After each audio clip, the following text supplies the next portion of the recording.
Hello everyone. तो आज जो हम टॉपिक स्टार्ट कर रहे हैं, जो सीरीज़ स्टार्ट कर रहे हैं सामाजिक विचारकों में, वो है इमानुएल दुर्कheim की। अगेन जो बुक हम देख रहे हैं वो है सामाजिक विचार, और ये है बाय डॉक्टर धर्मवीर महाजन।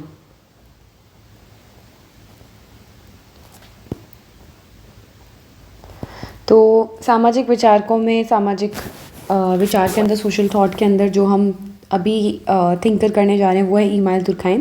तो आज के टॉपिक में हम उनके इंट्रोडक्शन के बारे में पढ़ेंगे, उनकी किताबों के बारे में, उनके जो मेजर काम हैं, और मे बी उनका जो लाइफ रहा है उसके बारे में हम आज स्टडी करने वाले हैं। तो लेट्स गो। ये इंट्रोडक्शन में कुछ बातें हैं जो आपको जानना ज़रूरी हैं अगर इमानुएल दुर्कheim के बारे में। समाजशास्त्र के उद्भव एवं विकास के साथ फ्रांसीसी विद्वानों के नाम प्रमुख रूप से जुड़े हुए हैं। समाजशास्त्र के पिता या जनक माने जाने वाले प्रमुख विद्वान अगस्त कॉम्ट फ्रांस के ही थे तथा दुर्कheim को अगस्त कॉम्ट का उत्तराधिकारी माना गया है। दैट मीन्स फ्रांस से आने वाले वो दूसरे विद्वान थे। कौन? जो हमारे इमानुएल दुर्कheim है। ऐसा समझा जाता है कि कॉम्ट ने जिस विषय की नींव रखी थी उसको वैज्ञानिक अध्ययनों द्वारा ठोस आधार देने का श्रेय दुर्कheim को ही जाता है। ठीक है। तो कॉम्ट जो विज्ञान की बातें करके गए थे कि जो हमारा सामाजिक विज्ञान है, उसका एक जो समाज को अध्ययन करने के लिए जो हम एक विज्ञान की तरफ चल पड़े हैं, उसमें जो दूसरे थिंकर थे वो थे इमानुएल दुर्कheim। सामाजिक विचारकों तथा शास्त्रीय समाजशास्त्रियों में दुर्कheim का प्रमुख स्थान रहा है, क्योंकि उन्होंने अपने जीवन काल में केवल समाजशास्त्रीय अध्ययनों में वैज्ञानिक विधि के प्रयोग पर ही बल नहीं दिया, अपितु अपने अध्ययनों में इसका वास्तव रूप में प्रयोग करके भी दिखाया है। तो केवल उन्होंने वैज्ञानिक विधि ही नहीं दी थी, बल्कि उसका प्रयोग भी करके दिखाया। मतलब विधि तो दी ही दी। अगस्त कॉम्ट कहीं ना कहीं बात करके गए थे कि क्या हमारे समाज का विकास रहा है, क्या हमें विधियाँ यूज़ करनी चाहिए जिससे हमारा समाजशास्त्र विज्ञान की तरफ प्रगति करे। लेकिन इमानुएल दुर्कheim उससे एक कदम आगे बढ़ जाते हैं और उन्होंने विधि के साथ साथ उसको प्रयोग करके भी दिखाया। वे अपने प्रयास में, अर्थात समाजशास्त्र को विज्ञान का रूप देने में काफ़ी सीमा तक सफल रहे हैं। उन्होंने समाजशास्त्र के विषय क्षेत्र को सीमित करने और इसे मनोविज्ञान एवं जीव शास्त्र से अलग करने में विशेष योगदान दिया है, क्योंकि जो मनोविज्ञान है वो भी कहीं ना कहीं इंडिविजुअल यानी जो ह्यूमन है उससे रिलेटेड है, सोशल बीइंग है उससे रिलेटेड है। और दूसरा जीव शास्त्र, कहीं ना कहीं जो अगस्त कॉम्ट हमें जो विज्ञानों का संस्त्रीकरण बताते हैं, तो जीव शास्त्र के बाद ही आने वाला विज्ञान कौन सा है? समाज शास्त्र। जो उनके विज्ञानों का संस्त्रीकरण का नियम था, उसमें कहीं ना कहीं जीव शास्त्र के बाद विज्ञान शास्त्र, समाज शास्त्र आया। तो इससे अलग करने में किसका सबसे बड़ा योगदान रहा है? खुद इमानुएल दुर्कheim का। दुर्कheim का एक योगदान रहा है।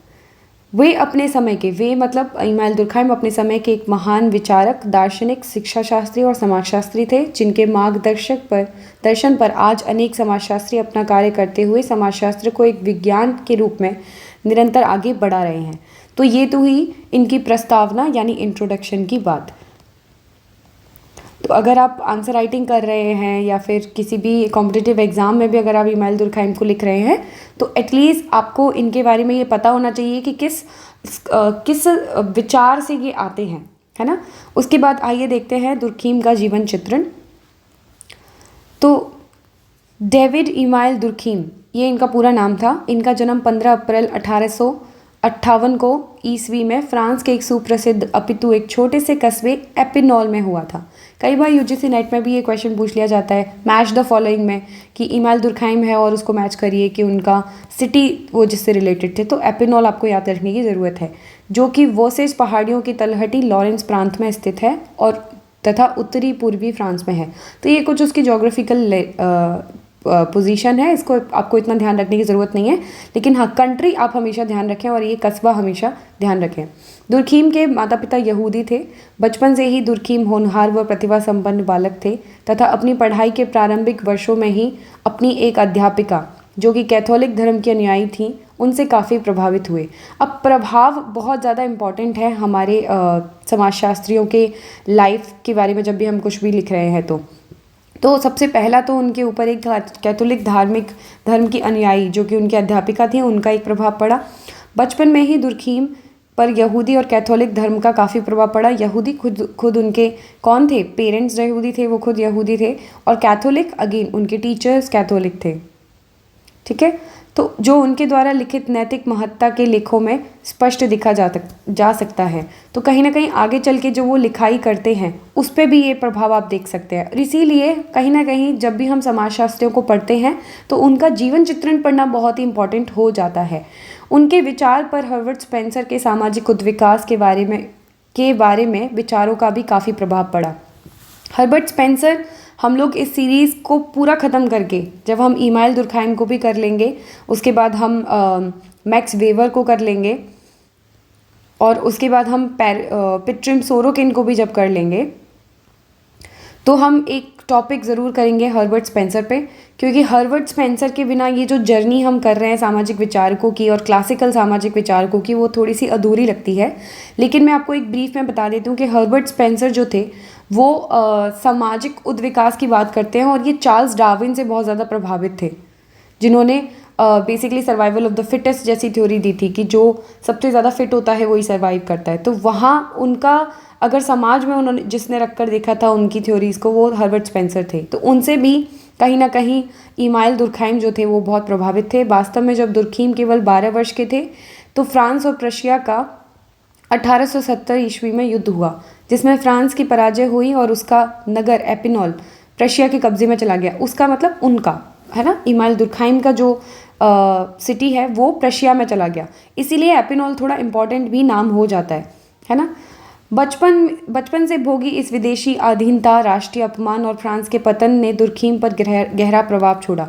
तो पॉलिटिकल टर्बुलेंस, कहीं ना कहीं पॉलिटिकल अशांति के समय को भी उन्होंने देखा है, just like August com.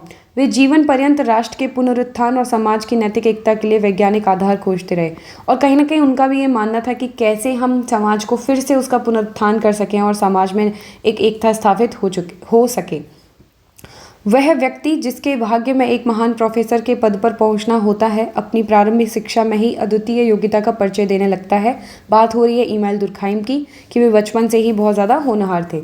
Durkheim इस नियम का अपवाद नहीं थे, मतलब वो हमेशा से बहुत इंटेलिजेंट थे और आगे चल के महान प्रोफेसर बनने की पूरी उनमें योग्यता थी।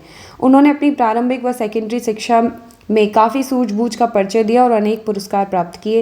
एपिनॉल के कॉलेज में ही उन्होंने स्नातक की उपाधि प्राप्त की और इसके पश्चात पेरिस की सुप्रसिद्ध इकॉल अकादमी से शिक्षा प्राप्त की। तो ये कुछ नाम है जो आपको बहुत इंपॉर्टेंट है। एपिनॉल बार बार आ रहा है, देखिए मैं आपको फिर भी एम्फेसाइज करके बोल रही हूँ, एपिनॉल नाम याद रखिए। फ्रांस तो आप याद रखेंगे ही, लेकिन एपिनॉल नाम बहुत इंपॉर्टेंट है। उसके बाद एक नाम है इकॉल अकादमी या इकॉल नॉर्मले दे सुपीरियर दे पेरिस। आप पूरा चाहे तो इसको फ्रेंच में भी याद करें और हिंदी में भी याद करें। इससे उन्होंने अपनी बाद की शिक्षा प्राप्त की, यानी लेटर जो उच्च शिक्षा है वो प्राप्त की। इस अकादमी में शिक्षा प्राप्त करने वाले फ्रांसीसी शिक्षा में जीवन भर के लिए पदों पर नियुक्त किया जाता था। तो यहाँ से जो भी स्टडी करता था उसको शिक्षा के जगत में ही पद पर नियुक्त करने का एक प्रोसीजर था। इकोल अकादमी में दुर्खीम तीसरे प्रयास में सफल हो गए तथा 1879 में केवल 21 वर्ष की आयु में इकॉल अकादमी में एक होनहार छात्र माने जाने लगे। दुर्खीम का छात्र जीवन इतना प्रसन्नतापूर्ण नहीं था जितना कि होना चाहिए, क्योंकि वो बहुत होशियार थे। अगस्त कॉम की तरह ही दुर्खीम इकॉल अकादमी में अपने कुछ अध्यापकों के विरुद्ध विद्रोह के लिए तैयार थे। तो कहीं ना कहीं देखिए, छात्र जीवन में जितने भी समाजशास्त्री रहे हैं वो थोड़े रेवोल्यूशनरी रहे हैं, है ना। तो खुद अध्यापक के विरुद्ध विद्रोह, जो भी स्थितियाँ रहीं, परिस्थितियाँ रहीं, जबकि अन्य अध्यापक उनकी प्रशंसा करते थे। पेरिस में शिक्षा प्राप्त करने के पश्चात, और ये इकोल जो इनका कॉलेज था ये कहाँ पे स्थित था, पेरिस में। दुर्खीम 1881 में जर्मनी चले गए। जर्मनी में उन्होंने अर्थशास्त्र, लोक मनोविज्ञान और सांस्कृतिक मानवशास्त्र इत्यादि का व्यापक रूप में अध्ययन किया तथा जर्मन विचारधारा को समझने का प्रयास किया। कहीं ना कहीं ये इनकी शिक्षा को व्यापक करता है, इसको बढ़ाता है, क्योंकि पहले जब वो इकॉल में थे तो उन्होंने जितनी भी शिक्षा प्राप्त की उसके बाद उन्होंने एडिशन में अर्थशास्त्र में भी, मनोविज्ञान में भी और सामाजिक मानवशास्त्र में भी स्टडी की, और वो भी एक अलग कंट्री में जाके, राइट। और जर्मन विचारधारा, जर्मन आइडियोलॉजी को भी उन्होंने समझने का प्रयास किया। उन्होंने 1882 में अध्ययन समाप्त किया और एक ईमानदार, कर्तव्यनिष्ठ, मेहनती अध्यापक का जीवन प्रारंभ किया। 1882 से 1987 तक वे लीसी में दर्शन शास्त्र के प्रवक्ता रहे। उनके विषय में लीसी के निरीक्षण की रिपोर्ट थी कि दुर्खीम संपेक्ष में दर्शन शास्त्र के सबसे गंभीर युवा प्रोफेसरों में से हैं। सो लीसी में उन्होंने दर्शन शास्त्र के वो लेक्चरर रहे। उसके बाद उनके बारे में लीसी के लोगों की ऐसी राय थी कि वो सबसे गंभीर युवा प्रोफेसर हैं। 1887 में वे बॉडीएक्स विश्वविद्यालय में प्रोफेसर के पद पर नियुक्त हो गए। इसी विश्वविद्यालय में नियुक्त मनोविज्ञान के प्रोफेसर अल्फ्रेड एपिनॉप्स ने दुर्खीम को काफ़ी प्रभावित किया। देखिए आगे चल के भी उनकी लाइफ में काफ़ी इन्फ्लुएंस रहा है ना। इसी प्रभाव का परिणाम है कि समाजशास्त्र को मनोविज्ञान से पृथक करने के प्रयास में जहां एक और दुर्खीम सफल हुए, वहीं उन्होंने सामूहिक चेतना का सिद्धांत मनोविज्ञान के प्रभाव का प्रतीक रहा है। तो कहीं ना कहीं जो कलेक्टिव कॉन्शियसनेस, आगे चल के जो सामूहिक चेतना की बात दुर्खीम करते हैं, वो उन्होंने इसी के प्रभाव से की, और समाजशास्त्र को मनोविज्ञान से पृथक भी उन्होंने इसी इन्फ्लुएंस की वजह से किया, इसी प्रभाव की वजह से किया जो उनको अल्फ्रेड एपिनॉप्स से मिला था। इसके पश्चात 1902 में दुर्खीम पेरिस विश्वविद्यालय में समाजशास्त्र तथा शिक्षा के प्रोफेसर नियुक्त किए गए। देखिए कितना डाइवर्स इनका जीवन रहा है। कहीं ना कहीं उन्होंने शिक्षा ली अर्थशास्त्र में, लोक मनोविज्ञान में, सांस्कृतिक मानवशास्त्र में, पढ़ाया दर्शन शास्त्र, उसके बाद वे समाजशास्त्र को पढ़ाते हैं, और पेरिस विश्वविद्यालय में शिक्षा के भी प्रोफेसर नियुक्त किए गए। इस नियुक्ति से पहले ही उन्होंने पेरिस विश्वविद्यालय में 1893 में डायरेक्टर की उपाधि दार्शनिक इमाइल बूट्रॉक्स के देखरेख में ली, जो कि इकोल अकादमी के वर्षों में ही दुर्खीम की आत्मा व अहम के लेखन से काफ़ी प्रभावित थे।